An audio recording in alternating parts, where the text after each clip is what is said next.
প্রিয় শিক্ষার্থীরা, আমাদের আজকের যে ক্লাস ছিল বিকেল বেলা এবং দুপুর বেলা, তা ছিল পিডি এর নিউমেরিক্যাল সলিউশন নিয়ে। আমি খেয়াল করেছি তোমরা অনেকেই, বিশেষ করে শেষের দিকে, নিউমেরিক্যাল সলিউশনের অনেক কিছুই পুরোপুরি গ্রাস্প করতে পারোনি, বা অনেক ক্ষেত্রে হয়তো কেউ কেউ ধৈর্য হারিয়ে ফেলেছিল। তাদেরকে আমি বলেছিলাম আমি যে করেই হোক তোমাদের যাতে এই ক্লাসের একটা রেকর্ডেড ভিডিও থাকে সেই ব্যবস্থা করব। তো সেই কথা রাখতে আমি তোমাদের কাছে চলে এলাম। আমি এখন স্ক্রিন শেয়ার শুরু করি, তাহলেই যেখান থেকে আমরা অনেকটাই মনোযোগ হারিয়ে ফেলেছিলাম সেখান থেকে আবার এক ঝলক দেখে নিতে পারবো।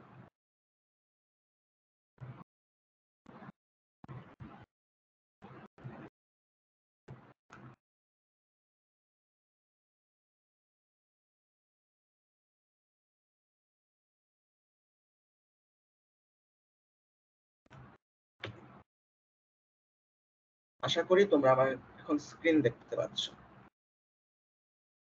ফিনিট ডিফারেন্স মেথড তোমরা অনেকেই পড়োনি, তাই তোমাদের একটু সমস্যা হতে পারে।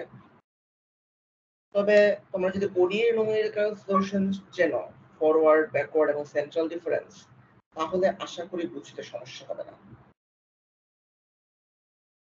পিডিপি কিন্তু কমপ্লেক্স প্রবলেম খুব বেশি হ্যান্ডেল করতে পারে না। 2 ডাইমেনশন পিডি মডেলার দিয়ে 2 স্পেস ডাইমেনশন 1 টাইম ডাইমেনশনের ট্রানজিয়েন্ট অ্যানালিসিসও করা সম্ভব।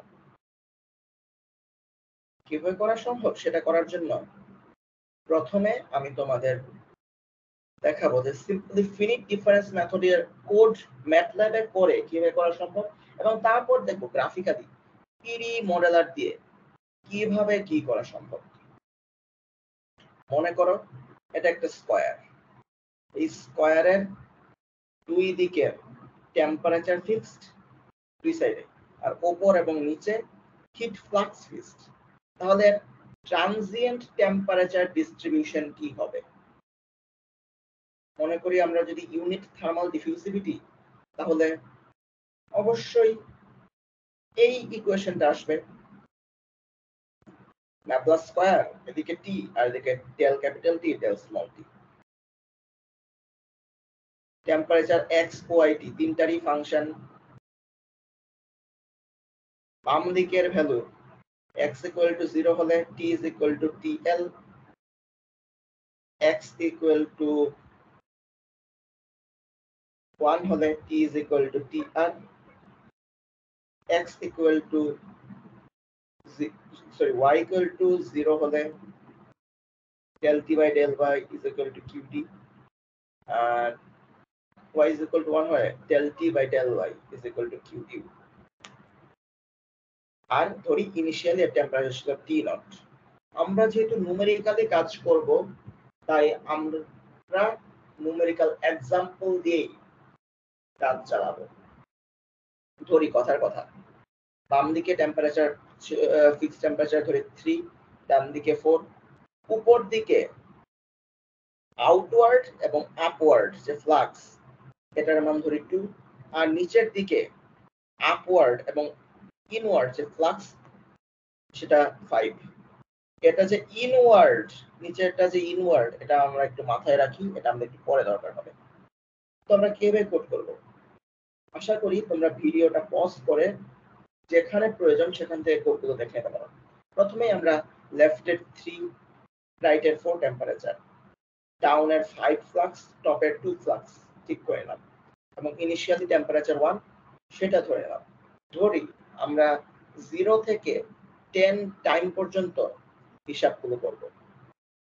0 টাইম 10 টাইম এর জন্য 3120টা। এছাড়া অন্য কোনো স্টেপে নিতে গেলে 3120টা মোটামুটি আমাদের নিতেই হবে। কারণ কি, আমরা যদি 10/10 গ্রিডের ক্ষেত্রে 10 সেকেন্ডে 3120টা, মানে প্রতি সেকেন্ডে 312টার চেয়ে কম স্টেপ নেই, তাহলে নিউমেরিক্যাল সলিউশন ড্রাস্টিক্যালি ডাইভার্জ করবে। তোমরা যদি থার্মোডাইনামিক্সে এবং কাইনেটিক্সে বায়োট নাম্বার, ফুরিয়ার নাম্বার এগুলো নিয়ে পড়ে থাকতে তাহলে ভালো হতো। আনফরচুনেটলি তোমরা যদি এটা না পড়ে থাকে তাহলে সমস্যা নেই, শুধুমাত্র এটুকুই জানো স্টেপ সাইজ খুব ছোট হয়ে গেলে, সরি স্টেপ সাইজ খুব বড় হয়ে গেলে নিউমেরিক্যাল সলিউশন ঠিকঠাক থাকে না। তো আমরা এই এত সংখ্যক স্টেপ নেব, টাইম এত সংখ্যক স্টেপ নেব, তাই প্রত্যেকটা ছোট ছোট টাইম স্টেপের সাইজ কত সেটা আমরা নিয়ে নিলাম। এ পর্যন্ত কারো কোনো প্রশ্ন থাকার কথা না, তাই না? তো এরপরে আমরা এক্স বরাবর 10টা গ্রিড পয়েন্ট নেব, ওয়াই বরাবর 10টা গ্রিড পয়েন্ট নেব।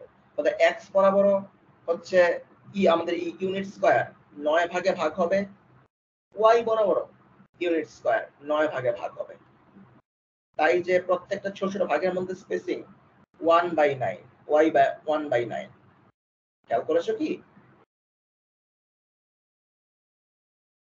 1/9 যে আমরা স্পেসিং নেব, সেক্ষেত্রে আমরা যা করতে চলেছি তা হচ্ছে x এর হচ্ছে 0 থেকে 1 এবং nx সংখ্যা nx থাকে তার মধ্যে স্পেসিং, তাই লাইন স্পেস দিয়ে আমরা x এর ভ্যালু লিখে নিলাম, আবার y কেও একইভাবে আমরা ডিসক্রিটাইজ করে নিলাম। এই পর্যন্ত যে আমরা কাজ সেরে নিলাম, এখন থেকে কিন্তু আমাদের আসল ক্যালকুলেশন শুরু। কিভাবে? nx ny সংখ্যক, মানে এখানে 10টা 10টা করে পয়েন্ট নিলাম, প্রত্যেকটাতে 1 নিলাম, প্রত্যেকটা t0 দিয়ে মাল্টিপ্লাই করলাম। তার মানে nx দিয়ে যেহেতু আমরা x ডিসটেন্স বরাবর বরাবর ভেরিয়েশন পাই, ny দিয়ে y ডিসটেন্স বরাবর ভেরিয়েশন পাই, তাহলে nx এবং ny এর 1 থেকে 9 সব কয়টা এলিমেন্ট বরাবর, সরি 1 থেকে 9 সব কয়টা এলিমেন্ট বরাবর t এর ভ্যালু হয়ে গেল t নট। তার মানে একটা 2 ডাইমেনশনাল গ্রিডের প্রত্যেকটা পয়েন্টের টেম্পারেচার যে t নট বা t0, সেই এরকম একটা গ্রিড ইনিশিয়ালাইজ আমরা করে ফেলেছি। এটাই হচ্ছে আমাদের ইনিশিয়াল টেম্পারেচার। এরপর আমাদের ফিনিট ডিফারেন্স মেথডের আসল কাজ শুরু। t is equal to time start to time spacing to time এর এন্ড। আমাদের এই ডিফারেন্স মেথডটা ইটারেট করতে হবে। ইটারেশনের যে কোনো স্টেপেই প্রথমে টেম্পারেচার ওল্ড টেম্পারেচারটা কিছুক্ষণ আগে যে টি ছিল, সেই টি এর ভ্যালুটা আমরা টি ওল্ডে নিয়ে এলাম। এবার যে টি ওল্ড, এই টি ওল্ডের ভ্যালু থেকে আমরা প্রথমে ইন্টেরিয়র পয়েন্টগুলোকে সাজিয়ে নেব। ইন্টেরিয়র পয়েন্টকে সাজিয়ে নেওয়ার জন্য একটু মনে রাখো এই ইকুয়েশনটা। আমরা যদি প্রথমে এই ল্যাপ্লাসিয়ান মানে ন্যাবলাস স্কয়ারের ভ্যালুটা ক্যালকুলেট করি, ন্যাবলাস স্কয়ারের ভ্যালুটা ক্যালকুলেট করে যদি টাইম ডিফারেন্স দিয়ে মাল্টিপ্লাই করি, তাহলে তো এই সামান্য টাইমে টেম্পারেচার কতটুকু চেঞ্জ হয় সেটা আমরা পেয়ে যাব। পুরাতন টেম্পারেচারের সাথে সেই টেম্পারেচারের চেঞ্জ মানে আমাদের টাইম ইন্টারভাল টাইমস এই ন্যাবলাস স্কয়ার, এই ভ্যালুটা দিলেই তো আমরা নতুন টেম্পারেচার পেয়ে যাবো প্রত্যেকটা টাইম স্টেপে, তাই না? তো সেক্ষেত্রে যেটা করতে হবে সেটা হচ্ছে এরকম, আমরা আই টি ম্যাট্রিক্সের আই এবং জে, আই ভ্যালুগুলো হচ্ছে এক্স এর ভেরিয়েশন এবং জে ভ্যালুগুলো ওয়াই এর ভেরিয়েশন ক্যাপচার করবে। তো আমরা যখন সেকেন্ড ডেরিভেটিভ কোন ডাইমেনশন বরাবর ডিসক্রিটাইজ করতে চাই, আমাদের কি করতে হয়? প্রথমে ভার্টিক্যাল ডাইমেনশন ঠিকই থাকেন, তখন আমরা হরাইজন্টালি এক পয়েন্ট আগের ভ্যালু নেই, এক পয়েন্ট পরের ভ্যালু নেই, বা সরি এটা হচ্ছে এক পয়েন্ট পরের ভ্যালু, এটা এক পয়েন্ট আগের ভ্যালু, দুটো একসাথে যোগ করি, সেখান থেকে কারেন্ট পয়েন্টের ভ্যালু বিয়োগ করি, আর সেটাকে ভাগ করি আমাদের যে time spacing, sorry X direction বরাবর স্পেসিং তার স্কয়ার। এটা হয়ে গেল del square T by del X স্কয়ারের একটা অ্যাপ্রক্সিমেশন। একইভাবে আই ঠিক রেখে যে এর +1 আর যে এর -1 যোগ করলাম, সেখান থেকে 2 টাইমস জে বিয়োগ করলাম, আবার সেটাকে dy এর স্কয়ার দিয়ে ভাগ করলাম, তাহলেই হয়ে গেল আমাদের y এর অ্যাপ্রক্সিমেশন। এই দুটোর সাম হচ্ছে কি ল্যাপ্লাসিয়ান বা হচ্ছে ন্যাবলাস স্কয়ার। এই ন্যাবলাস স্কয়ারকে আমরা টাইম ডিফারেন্স দিয়ে গুণ করলাম, তার সাথে ওল্ড টেম্পারেচার যোগ করলাম, পেয়ে গেলাম হচ্ছে আমাদের নিউ টেম্পারেচার। এই পুরোটাই হচ্ছে আমাদের এক দফা চালাতে হবে ফিনিট ডিফারেন্স মেথডে। কিন্তু আমার ভেতরে টাইম তো ক্যালকুলেট হয়ে গেল, তাই না? বাউন্ডারি বরাবর আমাদের প্রত্যেকটা স্টেজে কাজ করতে হবে না? দেখেছো 2 থেকে nx minus 1, 2 থেকে n minus 1, সেটার জন্য আমরা কি করতে পারি দেখা যাক কি আমরা করতে পারি। মনে রাখো এখানে কিন্তু জাস্ট i এবং j এটার জন্য দুটো ফর, এখানে দুটো ফরের এন্ড। এখনো কিন্তু আমরা ওই যে ফর, ওই ফরের কিন্তু লুপ এখন আমরা ক্লোজ করিনি, মাথায় রাখো। এখন আমাদের ইন্টেরিয়র পয়েন্ট বলতে ভ্যালু তো হয়ে গেল, এখন আমাদের বাউন্ডারি বরাবর পয়েন্টে ভ্যালু বসাতে হবে। কিভাবে সেটা করব? টি এর ভ্যালু যখন x এর লোয়েস্ট ভ্যালু তখন সেটার ভ্যালু হবে tl, আর টি এর ভ্যালু যখন x এর হাইয়েস্ট ভ্যালু সেটা হবে tr। এটাতে তো কারো সন্দেহ থাকার কথা না, তাই না?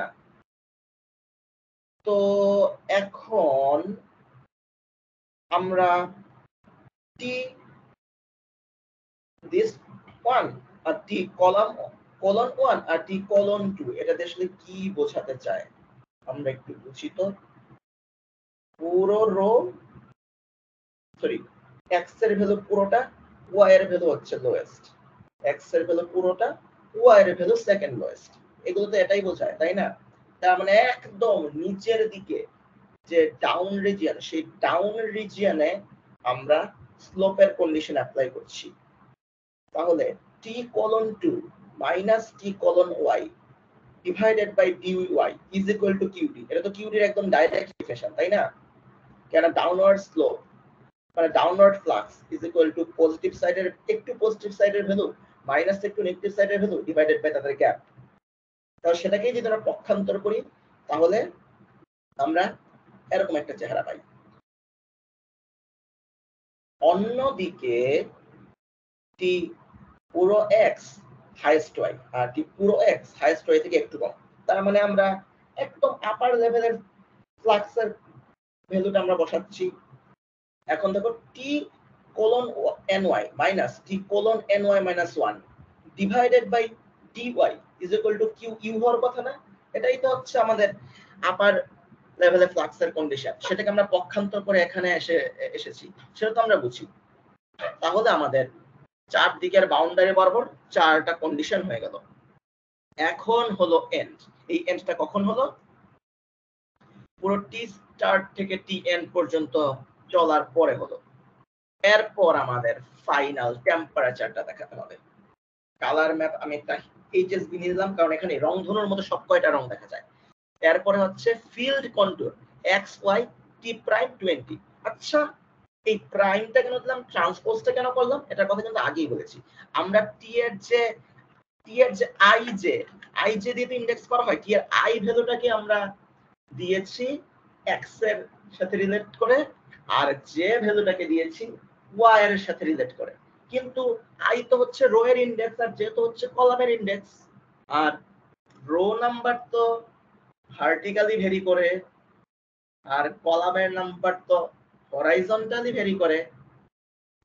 সেটা করার জন্য এক্স ডাইরেকশন বরাবর এক্স, ওয়াই ডাইরেকশন বরাবর ওয়াই, টি কে এখন আমরা উল্টে নিলাম। এখন টি এর আগে যে ছিল রো এর ডাটা সেটা এখন হরাইজন্টালি ভেরি করবে, আর টি এর যেটা ছিল কলামের ডাটা সেটা ভার্টিক্যালি ভেরি করবে। 20 এর মানে আর কিছুই না, মানে আমরা 20টা রং দিচ্ছি, 20টা স্টেপে আলাদা আলাদা রং। কালার বার দিলাম, এক্স ওয়াই লেভেল করলাম এবং ট্রান্সিয়েন্ট টেম্পারেচার ডিস্ট্রিবিউশন পেলাম। এই হলো আমাদের সেই ট্রান্সিয়েন্ট টেম্পারেচার ডিস্ট্রিবিউশন ম্যাপ। দেখতেই তো পাচ্ছ এই স্টেপের কারণে একটু ভাঙা চোরা। তো তোমাদের পুরো যারা ভিডিওটা পরে দেখবে তাদের আমি পুরো কোডটাই দেখাই। এখানে পুরো কোডটা নিয়েছি, কোডটা সবকিছু দেওয়াই আছে, সব দিয়ে আমি রান করি। কি দাঁড়ায় একটু ওয়েট করি।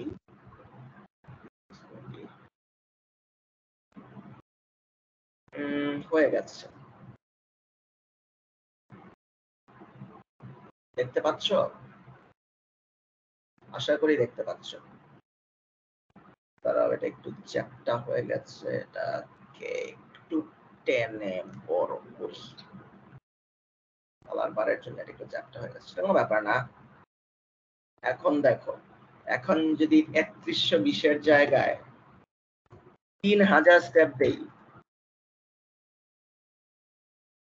পুরোটা ভেঙে চলে গেছে, ডেটার আর কিচ্ছুই বাকি নেই।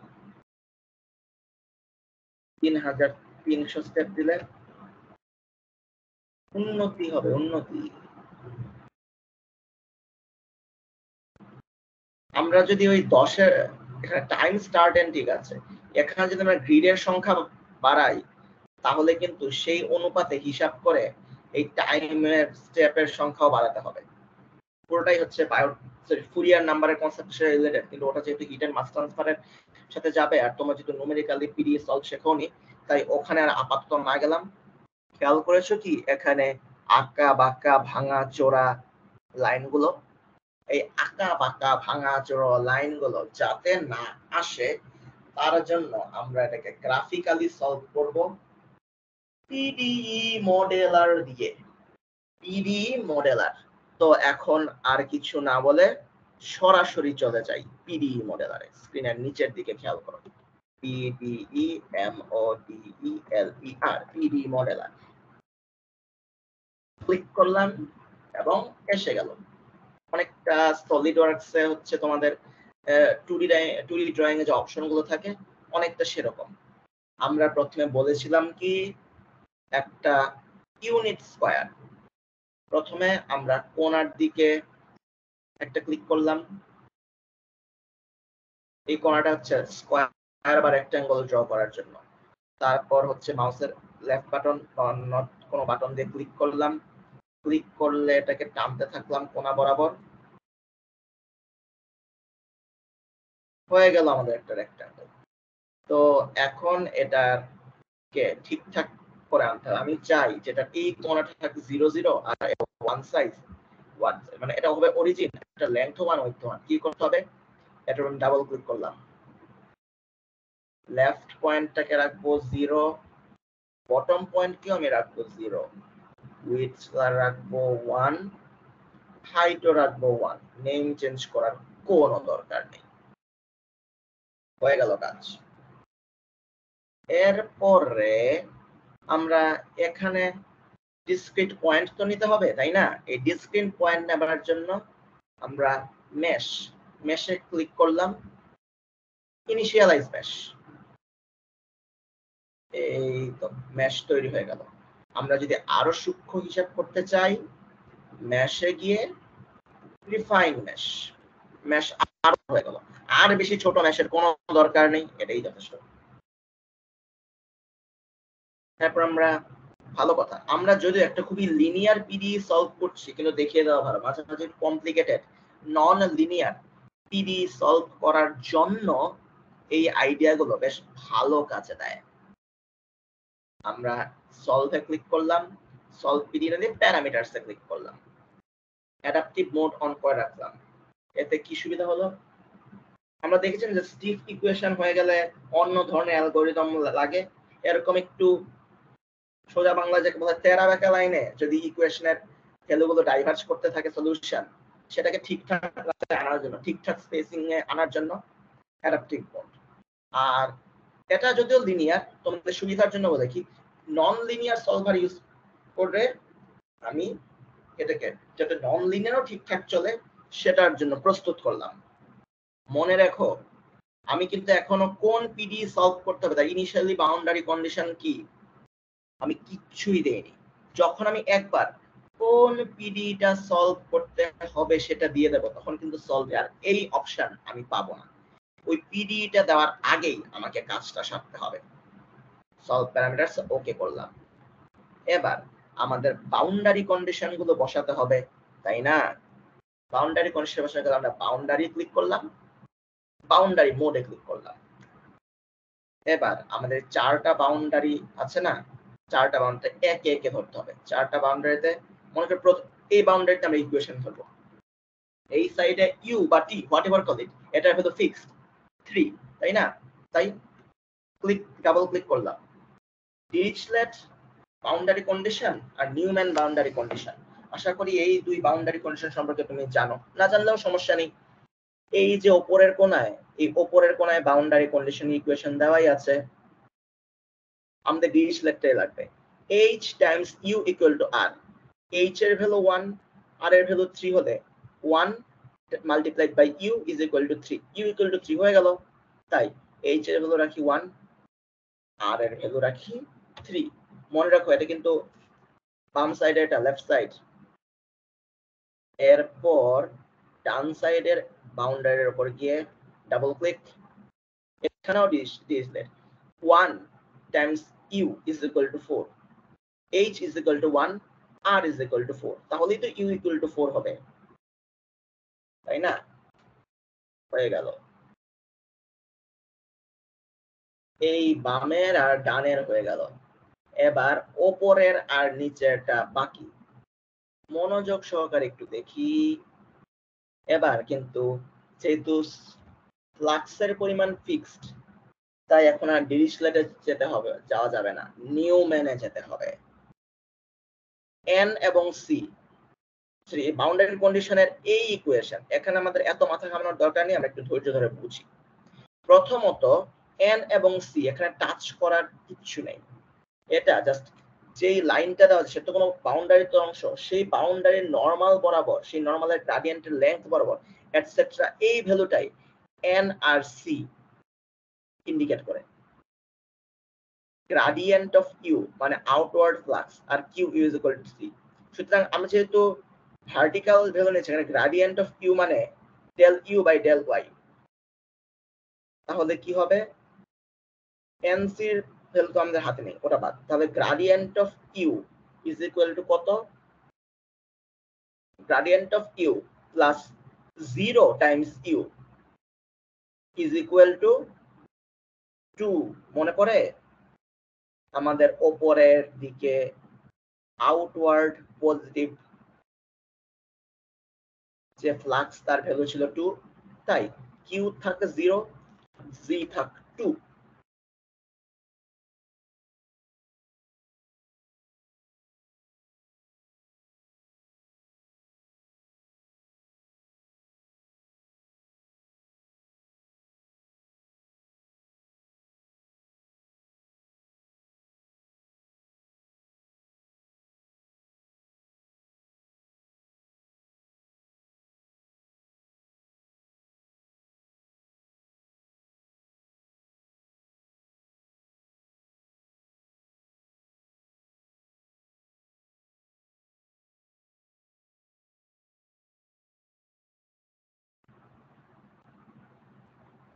আশা করি এখন যে ইন্টারনেটের কানেক্টিভিটি চলে এসেছে, এখন আমরা যেখান থেকে চলে গিয়েছিলাম সেখান থেকে হোপফুলি শুরু করতে পারি। রেকর্ডিং কি অন আছে?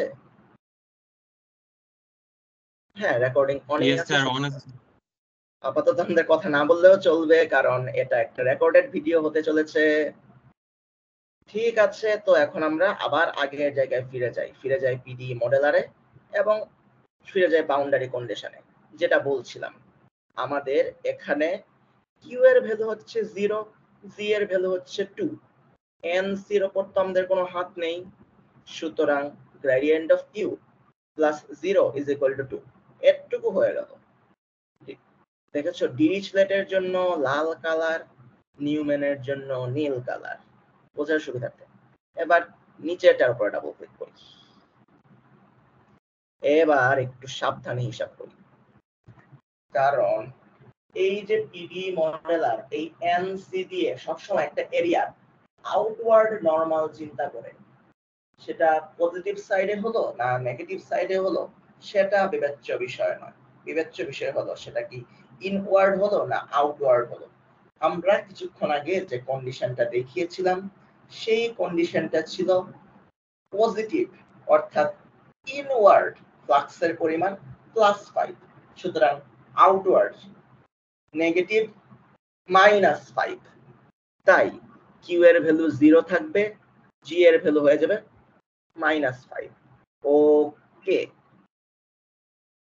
এবার আমরা কোন ইকুয়েশনটাকে সলভ করব সেটা খুঁজে নেবার পালা।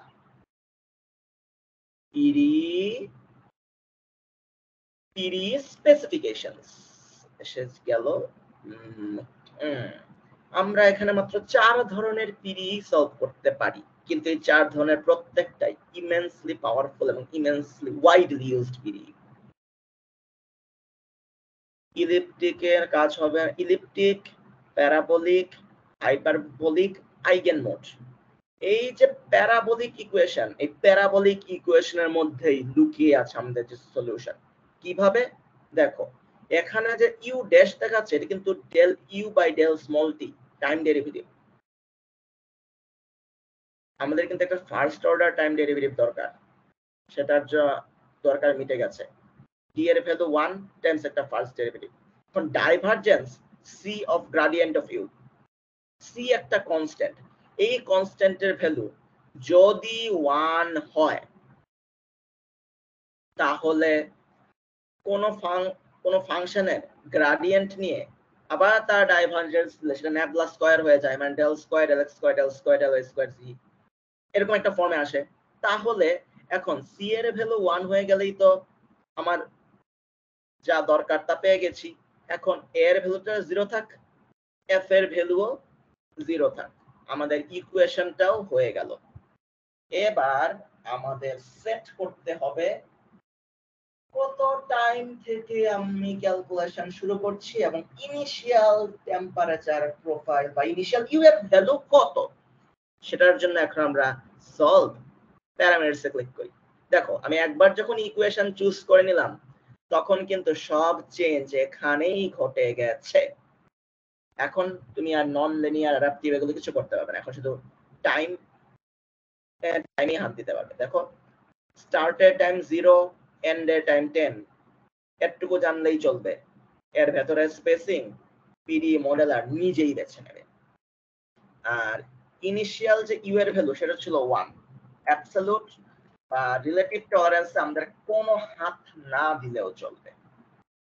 তো এবার আমরা এটাকে ওকে করে দেই। আমাদের এখন ইকুয়েশন আমরা দিলাম, ইনিশিয়াল কন্ডিশন, বাউন্ডারি কন্ডিশন সেটাও দিলাম, মেশও দিলাম। তাহলে এবার আমরা সলভ পিডিতে ক্লিক করি। ওয়েট আর একটু ওয়েট করি।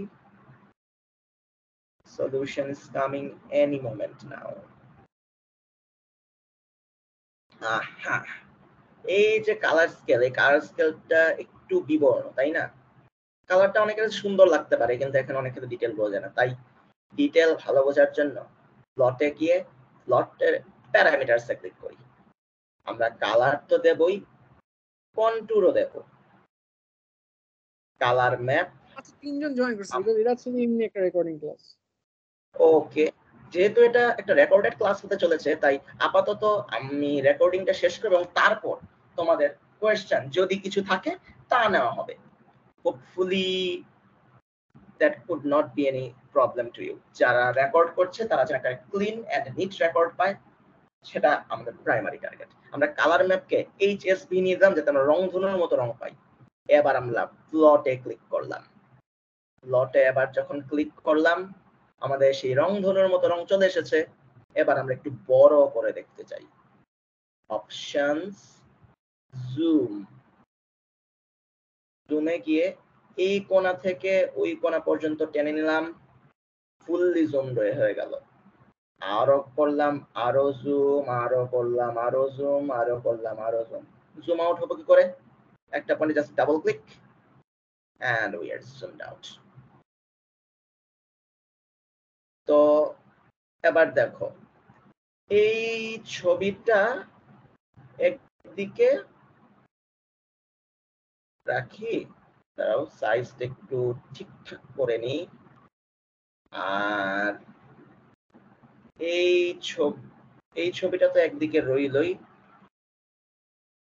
অন্যদিকে আমাদের রইল পিডি মডেলারের, তো এটা অন্যদিকে রইল এইখান থেকে আসা সলিউশনটা।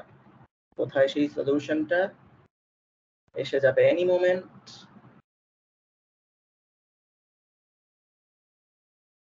তো এটা হচ্ছে আমাদের সেই ভাঙাচোরা ইমেজ, আর এটা হচ্ছে আমাদের পিডি মডেলার থেকে পাওয়া ইমেজ। ওটা গেল কোথায়? পিডি মডেলার থেকে পাওয়া ইমেজ। আমরা যদি দুটো পাশাপাশি বসিয়ে তুলনা করি তবে এটা খুব স্পষ্টভাবেই বোঝা যায় যে আমরা নিজেদের টেম্পারেচার ডিস্ট্রিবিউশন নিয়ে কাজ করেছি, সেখানে অনেক ভাঙাচোরা, শার্প বেন্টেন এটসেট্রা রয়েছে, কিন্তু এইখানে ইমেজটা একেবারে স্মুথ। অনেকগুলো কালারের শেড, এখানে জাস্ট গুটি কয়েক কালারের শেড। তো আশা করি তোমরা কোড এবং ন্যুমেরিক্যাল ভ্যালুস দুই ভাবেই কাজ করতে পারবে, বিশেষ করে যেখানে এই 4 ইকুয়েশনের বাইরে কাজ হয় না সেখানেও হোপফুলি তোমরা ঠিকঠাক কাজ করতে পারবে। এই আশা নিয়ে আমি রেকর্ডিংটা আপাতত শেষ করছি। রেকর্ডিংটা কোথায়? Stop recording.